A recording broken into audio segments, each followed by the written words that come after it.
अब कबीर साहब कहते हैं, कबीर पिछले पाप से हरि चर्चा ना सुहावे, या ऊँघ है या उठ चले, ना और बात चलावे। जैसे हमने देखा कई बार किसी भगत को हम साथ ले जाते हैं गुरु जी के सत्संग में, ऐसे कह सुन के प्यारते हैं, कोई जान पहचान का शर्म शर्म से आ जाता, तो थोड़ी देर तो बैठता सत्संग सुनता, फिर या तो लटके लेने लग जाता नू, फिर उसका हम छेड़ते, सो मत नू का चल चलेंगे चल, मतलब कुछ काम याद आ गया, ये वो ना तो आप सुने हमने ना हमने सुन दे, क्यों उसके पाप ना टिकन दे।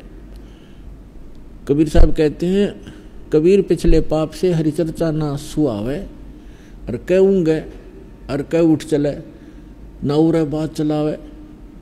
सत्संग हो रहा होता है, वो पहली बार जो हम लेकर के 1-2 बार ऐसा चांस हुआ, तो उसको सत्संग चल रहा है और बीच में कुछ और बात याद दिला देगा, वो काम था ना एक अपने वहाँ जाना था, उसको हम कहते डट जा, थोड़ी देर सत्संग सुनने फिर बातें करेंगे। फिर उन्होंने कहा मैं चलूँ तो आ जाइए,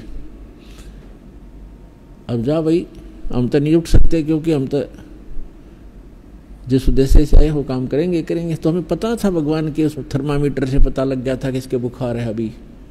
तो कबीर साहब कहते हैं, कबीर पिछले पाप से हरिचर्चा ना सुहावे, और कह ऊँगे कह उठ चले, ना और बात चलावे।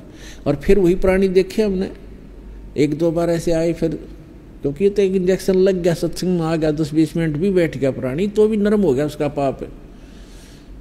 और फिर वही आदमी है 2-2 घंटे न एक टक देखते रहते हैं, आगे और क्या सत्संग होगा, आगे और क्या बताएंगे गुरुजी। कई बार तो ऐसे होता है, अरे थोड़ा ही सत्संग हुआ आज तो भाई, 2-2.5 घंटे को भी ऐसा लगता है जैसे थोड़ा ही सत्संग हुआ।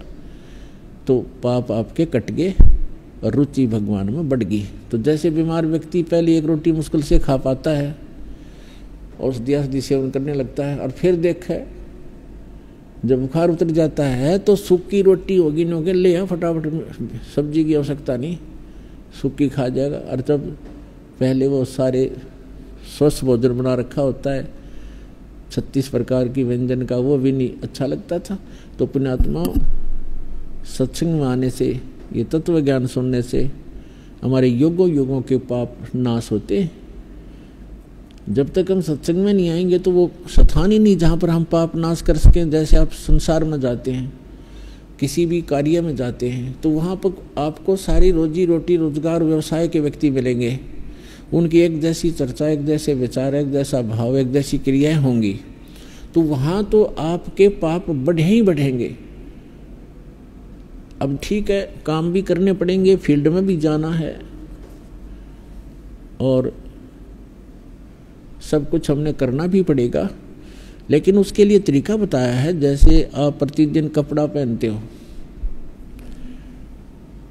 और काम करते हो, कोई मजदूरी करता है, कोई नौकरी करता है, या कोई अन्य व्यवसाय करता है, कोई खेती करता है, तो कपड़ा मैला होता है, तो मैला होगा, स्वाभाविक है वो। तो फिर उसका तरीका है कि उसको साबुन और जल के प्रयोग से स्वच्छ करो, डेली धो लो उसको।